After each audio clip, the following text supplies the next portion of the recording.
com alegria que agradecemos vossa presença no programa que é Palavras Cruzadas, esse programa que é o estudo da lição providenciado pela Igreja do Barreiro. Estamos aqui hoje com o irmão Abdenego. Irmão Abdenego, muito bom dia, boa tarde. Olá, mais uma vez estamos juntos. Amigos que nos assistem, é um prazer estar na vossa presença e saudamos a todos com a paz do Senhor. Vamos cruzar as palavras em torno da lição número 9, com o título O Fundamento do Governo de Deus. Ok, obrigado, irmão Abdenego. Tal como avançava, o estudo da lição tem como tema, ou a lição em si tem como tema central, o fundamento do governo de Deus. E o verso para memorizar está no capítulo 12 de Apocalipse, no seu verso 17, e eu vou tomar a leitura e vamos já começar a falar sobre exatamente o que a lição tem a nos apresentar para esta semana. E o texto diz o seguinte: e o dragão irou-se contra a mulher e foi fazer guerra ao resto da sua semente, os que guardam os mandamentos de Deus e têm o testemunho de Jesus Cristo. Ou seja, nesse texto, João nos entrega características essenciais dos indivíduos que perseveram na luta contra o dragão e nos diz que eles têm duas características específicas: o guardarem os mandamentos de Deus e terem o testemunho de Jesus. Irmão Abdenego, como é que podemos correlacionar o texto que vimos agora em relação ao tema central da lição, o fundamento, ou seja, o fundamento do governo de Deus? Sim, o fundamento do governo de Deus tem que ver com a imutabilidade da lei de Deus. Portanto, o governo de Deus tem um fundamento na lei e essa lei é imutável. E aqueles indivíduos, o grupo de pessoas nessa humanidade, por aí fora, que vai se apegar nesse fundamento, portanto, no fundamento do governo de Deus, portanto, é um grupo específico, portanto, não vamos dizer que pouco, mas é um grupo que terá essas duas características. É um grupo que vai guardar todos os mandamentos de Deus, é o grupo que vai e guarda, né? Tem os mandamentos, guarda os mandamentos de Deus e tem o testemunho de Jesus, que é o espírito de profecia. E eu gostaria de ligar essa passagem de Apocalipse 12, 7 com Gênesis 3,15, porque em Gênesis 3,15, após os meus pais terem pecado, Deus sentenciou de que dali em diante o dragão, que é uma serpente alada, feriria o calcanhar da mulher, né? Era, mas a mulher, o filho da mulher, esmagaria a cabeça da serpente. Portanto, isso já aconteceu. O filho da mulher, Cristo, em homem, já esmagou a cabeça da serpente, mas o pecado ainda continua e por isso a serpente vai fazendo das suas, vai nos ferindo o calcanhar, tanto com esses ais todos. E aqui dizer também, vou já dizer também que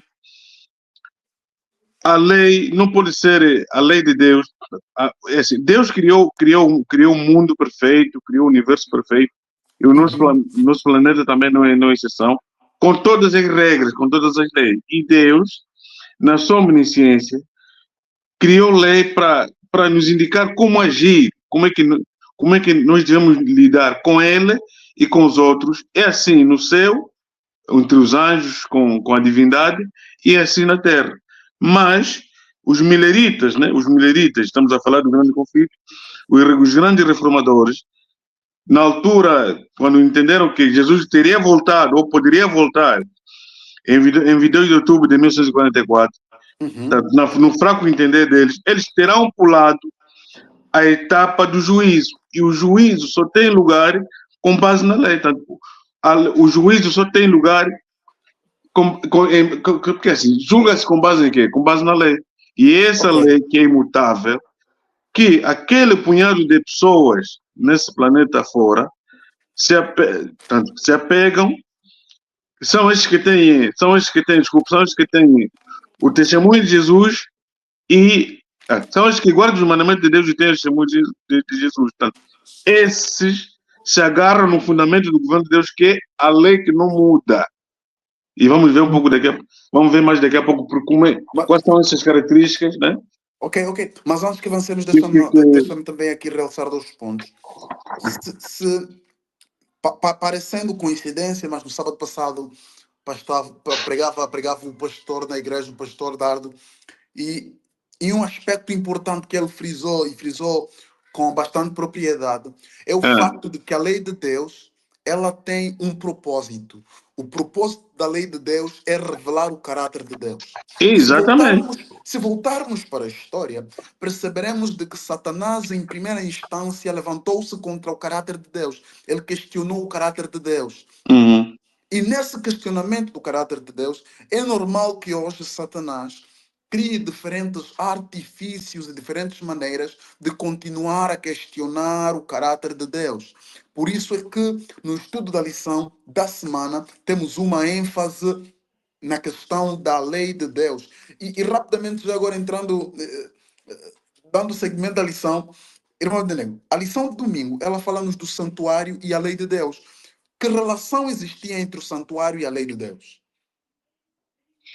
Bem, dizer que há uma estreita relação entre o santuário e a lei de Deus, porque João, o apóstolo amado, o último entre os discípulos ou os apóstolos a quem Jesus se revelou, em Apocalipse 11:19, viu o santuário de Deus aberto no céu e lá estava a arca do testemunho ou a arca da aliança. Portanto, dentro do santuário, dentro do santuário terrestre, também havia, até porque o santuário celestial, o santuário terrestre era cópia do santuário celestial. Sim. E a arca estava sempre no lugar mais a fundo, no lugar santíssimo do santuário terrestre. E a arca estava escondida, entre aspas. Escondida significa que não foi deitada, não foi, como é que vamos dizer, a arca, dentro da arca tem a lei de Deus. E se está escondida, e se a arca está escondida, é porque não foi deitada. E a relação que existe é que no dia da expiação, o juízo teria lugar. O juízo tem lugar no dia da expiação. Eu disse há pouco, o juízo é com base em quê? Com base na lei. Eu vou confessar os meus pecados. Como é que eu reconheço que eu pequei? Porque a lei que me indica que eu pequei. E eu vou junto do sacerdote, né? Estou a falar do santuário terrestre. Vou junto do sacerdote, naqueles rituais todos que eram necessários, explicar a minha condição. E depois que Jesus morreu, esses rituais terminaram ali. Mas Jesus intercede no Santíssimo do Santuário Celestial por cada um de nós. Até 2300 horas de manhã o santuário será purificado. A partir do dia 22 de outubro de 1944, Jesus passou a expiar os nossos pecados, começando pelos mortos e depois terminará pelos vivos. Portanto, há uma relação entre o santuário e a lei, porque no santuário onde está a arca, e dentro da arca está escondido a lei. Mas, irmão, existe agora um ponto também que é importante realçar, que é, ok, no antigo santuário, aquele construído por Moisés, aquele que era em tenda e que movia e acompanhava toda a trajetória do povo até Israel, o povo era convidado a, de alguma forma, participar desse processo que se realizava em um dia específico, que era o dia do Yom Kippur, que é o tal dia da expiação. O povo era convidado a fazer uma coisa, para além daquilo que o sacerdote devia estar no lugar santíssimo a fazer, o povo tinha uma parte importante a desempenhar. Que parte era essa, irmão Abednego? A parte fundamental, quer dizer, cada pecador, podemos assim dizer, tinha que se preparar, né? Tinha que se preparar antes desse dia, tinha que se preparar, porque a cada ano, o dia do juízo era feito uma vez por ano. E nesse dia, quando chegasse esse dia do juízo, e dizer que nós estamos no dia do juízo, desde 22 de outubro de 1954, mas no dia do juízo, cada um tinha que vir, né, com, tinha que vir purificado, tinha que vir preparado, tinha que vir limpo, tinha que vir, tinha que vir entregar os seus pecados ao Senhor, Precisava representado fazer ali um como exame sacerdote. pessoal. Pois. Tinha que se rever, né? Tinha que se rever no caráter do Senhor, né? Tinha que entregar a sua vida ao Senhor, na pessoa do sacerdote, para que os pecados cometidos ficassem ali. Ou seja, simbolicamente falando, claro. Ou seja, quando olhamos para o santuário, percebemos que o santuário é nada mais, nada menos do que a revelação do plano da salvação. Deus no santuário coloca as digitais de como ele pensa em salvar a humanidade. Exato. Dizendo que o ser humano primeiro precisa reconhecer e aceitar Jesus como seu salvador, Uhum. e que depois ele pode se apresentar diante dele, que os pecados saíam do ser humano, passavam para o cordeiro e do cordeiro passavam para o santuário. Hoje nós podemos, através de Cristo Jesus, o sumo sacerdote, hoje presente no lugar santíssimo, intercedendo por nós, temos certeza de que os nossos pecados são transferidos de nós e eles mancham o santuário de Deus. Exato. E em um dado momento, Deus precisa limpar o santuário também do pecado. Exatamente. E nós hoje somos convidados a nos apresentarmos de forma contrita, examinando o nosso coração, não porque nós existe justiça para tal, mas Não. porque se não aceitarmos Cristo Jesus como justiça nossa, jamais seremos participantes do perdão que é possível encontrarmos em Cristo Jesus. Mas algum comentário, irmão Montenegro? Não, dizer que falávamos há pouco que o governo divino, ou o fundamento do governo divino, é a imutabilidade da lei. Essa questão da lei é a pedra de toque na adoração, e no coração da lei está o sábado. Eu penso que esse vai ser já o tema a seguir. Está o sábado. Sim. E a lei é eterna, porque o próprio Jesus Cristo, em Mateus 5,17, disse que eu não vim para destruir a lei, nem os profetas, mas vim para cumpri-la. Portanto, a lei é o toque divisório de águas entre sujas e limpas, entre quem e como adorar, quando adorar, e no centro da lei está o sábado. E dizer que o irmão também dizia muito bem, né, que o caráter de Deus é imutável, porque a justiça e o juízo são o fundamento do trono dele. E a misericórdia do Senhor, a misericórdia de Deus e a verdade estão diante dele. E aí a lei para todos, tanto para a lei para todos os mandamentos de Deus, como é que eu vou dizer? A lei é para todos e faz parte da justiça do Senhor. E a lei é verdadeira. Portanto, o caráter de Deus é imutável. E o autor da lição disse que quando Jesus morreu, a misericórdia e a justiça juntaram-se plenamente. Como é que nós entendemos isso? A lei não muda. E se não muda, o pecador tinha que morrer. E como é que Deus resolveu isso? Jesus morreu porque é o único que não pode pecar, e nós, ao aceitarmos essa morte pela graça, né, a nossa condição, já disse muito bem, é transferida para Cristo, e só assim Jesus vê que nós estamos limpos, porque Cristo assumiu a nossa natureza. Portanto, a misericórdia e a justiça juntam-se na morte de Cristo, porque assim, pela lei nós temos que morrer, mas Cristo morreu no nosso lugar, e ele, como é justo, né? Deus, como é justo, tinha que aniquilar o homem, mas Jesus morreu no nosso lugar, e nós aceitamos essa morte, e isso é misericórdia. Se não aceitarmos, cada um sabe, né? Cada um decide. O tempo não perdoa, e como o Não, tempo não perdoa, nós precisamos avançar. tentar resumir da melhor maneira possível. E o convite é sempre que façamos o estudo de forma individual e de forma Ok, profunda.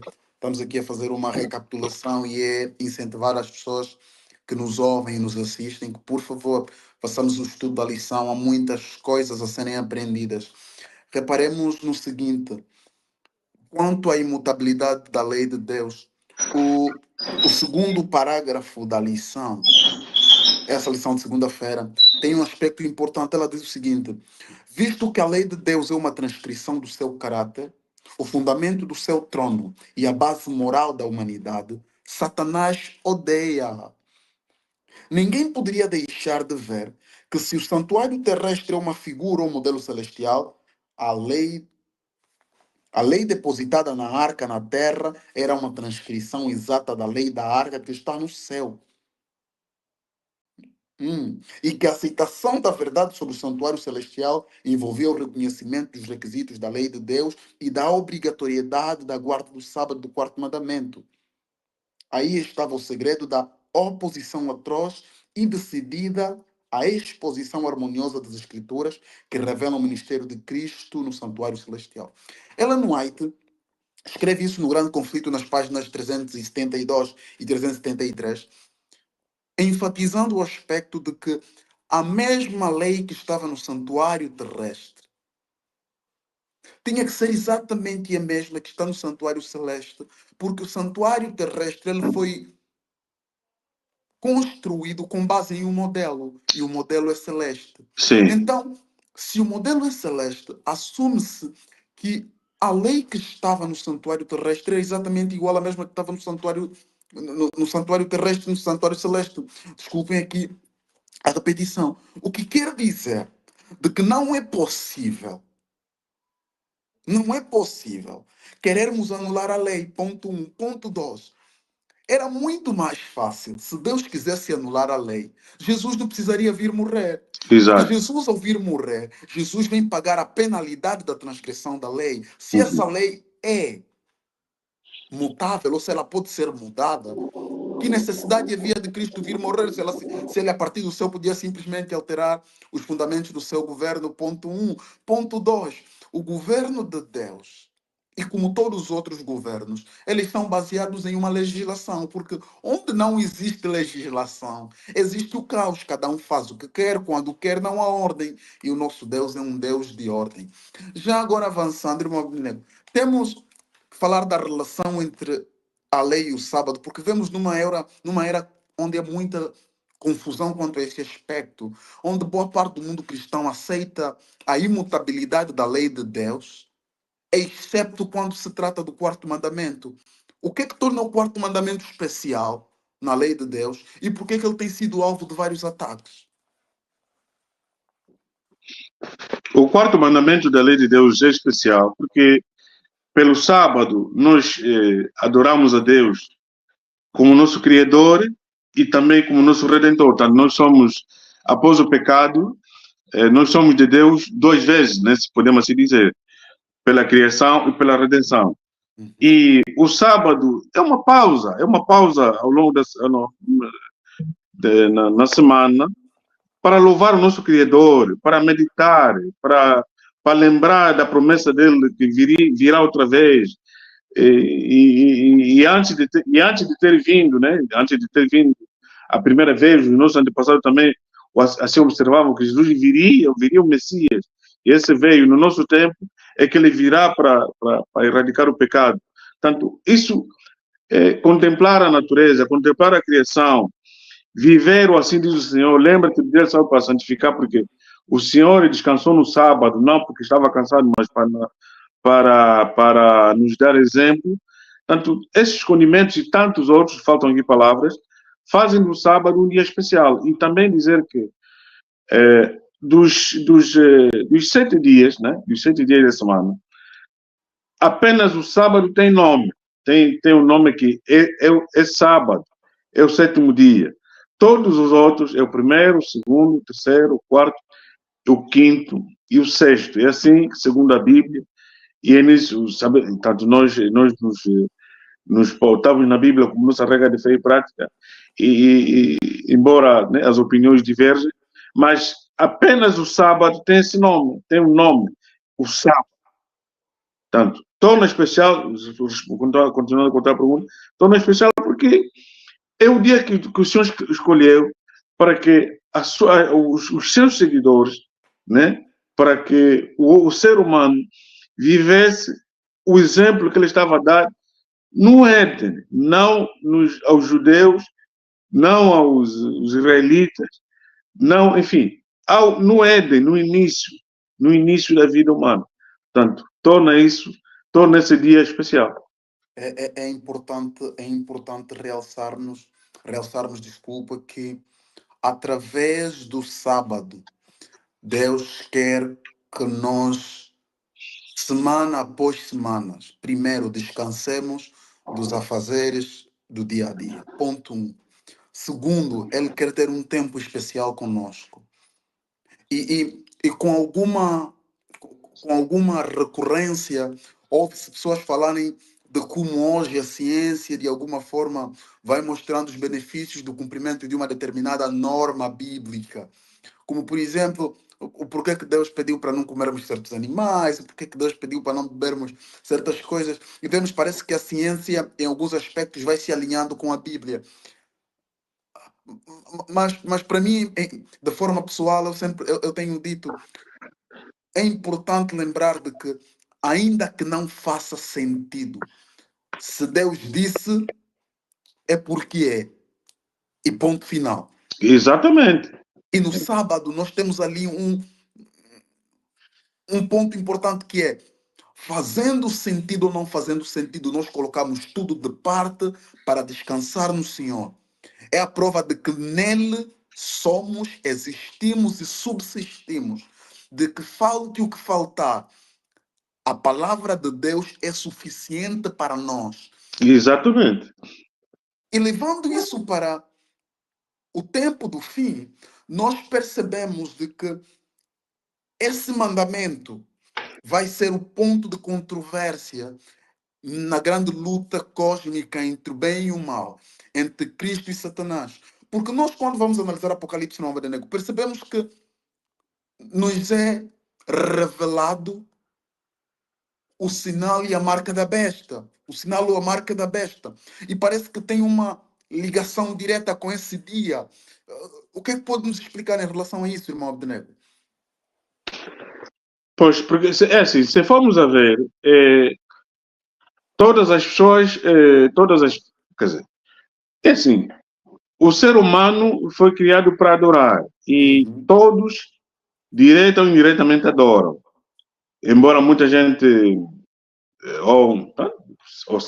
digo muita gente, né, um bom número de pessoas no mundo, não acredita em Deus, não quer falar de Deus, mas para Deus é assim, não fala de Deus é porque está falando do arqui-inimigo. Portanto, não há meio termo, não há estar em cima do muro.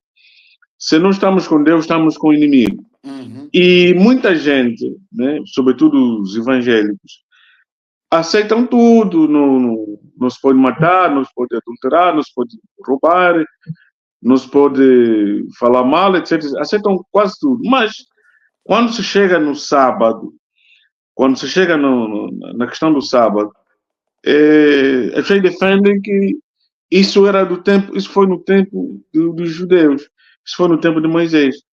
Mas o sábado foi instituído, dizíamos há pouco, muito antes de haver Abraão, que dele descendeu os judeus. E falava da marca da besta. O inimigo, né, a lição fala sobre isso, Satanás, que era anjo de luz, corrompeu-se por essa beleza que possuía, entendendo que, para além do que estava estabelecido, ele podia elaborar outras regras iguais ou até superiores àquela que Deus já tinha estabelecido. Uhum. E aqui sai a confusão. Num lugar limpo, puro, santo, que é o céu, e é de lá onde nasceu o pecado. Portanto, ele, não conseguindo vincar isso lá, foi preceptado para aqui, e aqui faz das suas, porque os nossos primeiros pais cederam. E aqui, a pedra de toque que ele quer implementar, e eu dizia há pouco que o sábado foi e será sempre o toque, a pedra de toque, o divisor de águas.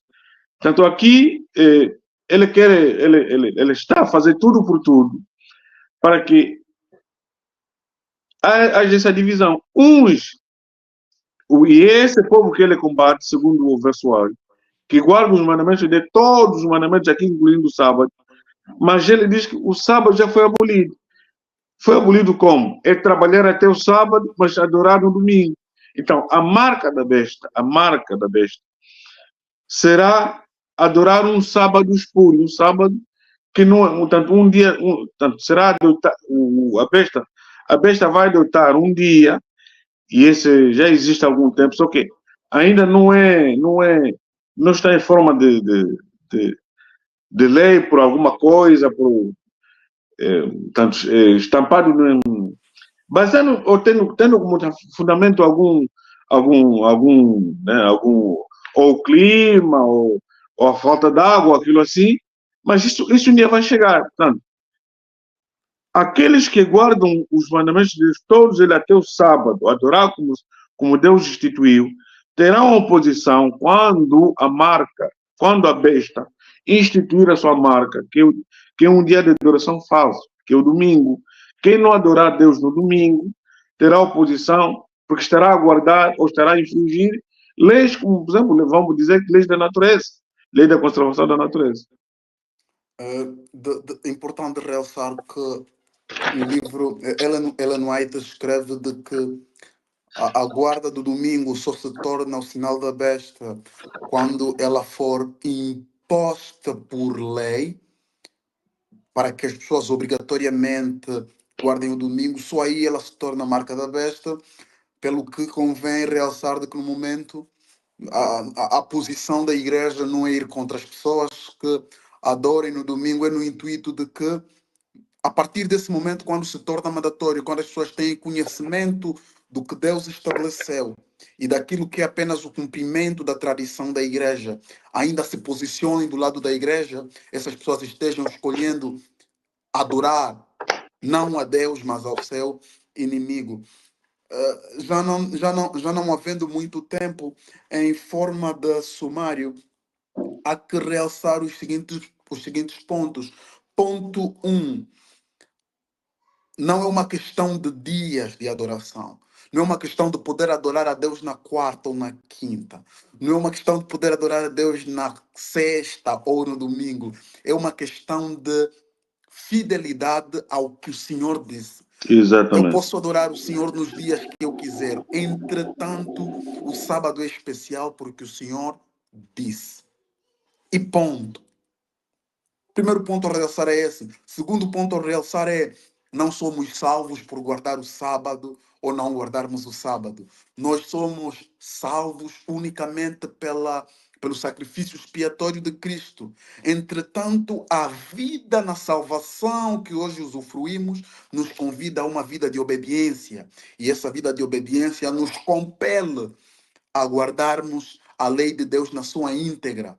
Porque Tiago deixa claro de que se falharmos em um, somos culpados de todos. Outro ponto a realçar, assim rapidamente, irmão Abdenego, é que nós, como igreja e como povo, fomos comissionados com uma mensagem especial, que é uma mensagem de convidar o mundo a prestar atenção naquilo que está a acontecer. Primeiro, adorar somente a Deus.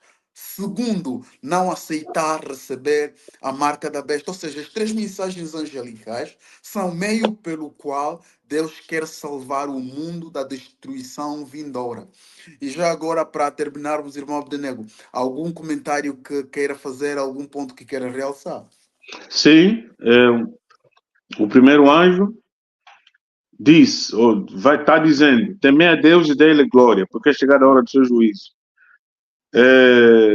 O segundo, né, na sequência, avisa para não adorarem a imagem da besta. E o terceiro diz para sairmos de Babilônia porque o seu fim está a chegar. Sobre essa questão do sábado e o tempo do fim, né?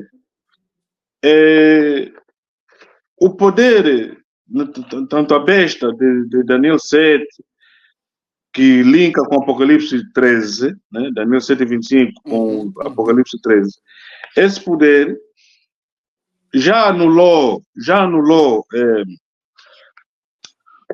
a lei na Idade Média e vai fazê-lo com toda a pompa e com toda a autoridade, né, terrena, concedida pelo dragão, agora no tempo do fim. Mas a irmã White diz, e aqui todo ser humano vivo terá a possibilidade, tem a possibilidade depois de discernir, de escolher em que lado ficar. A irmã White diz assim, na parte final da lição, diz assim,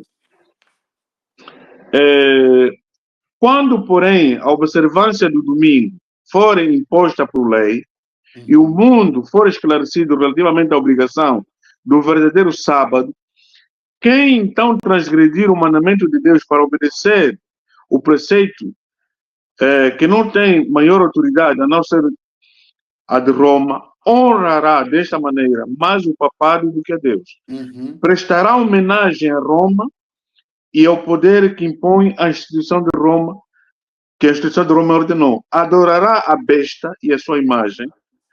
Ao rejeitarem, e essa parte aqui, ao rejeitarem a instituição que Deus declarou ser o sinal da sua autoridade e a homenagem em seu lugar a que Roma escolheu como sinal da sua supremacia, os homens aceitarão de facto o sinal de fidelidade para com Roma, o sinal da besta. E só nesse momento, e só depois desta situação estar assim plenamente exposta perante o povo, este for levado a optar entre os mandamentos de Deus e a dos homens, então aqueles que continuarem a transgredir receberão claramente a marca da besta. Eu espero que nem eu, nem o irmão Osso, nem os amigos que nos assistem, nem a equipa técnica, estejamos do lado daqueles que vão preferir, mesmo depois desses avisos todos, escolherem o sinal da besta. Obrigado, irmão Abdenego, pela sua presença. Obrigado àqueles que nos ouvem e assistem. E o convite permanece para que no decorrer da semana seguinte façamos o estudo da lição. Seja para nós uma oração, à vontade de Deus. Amém.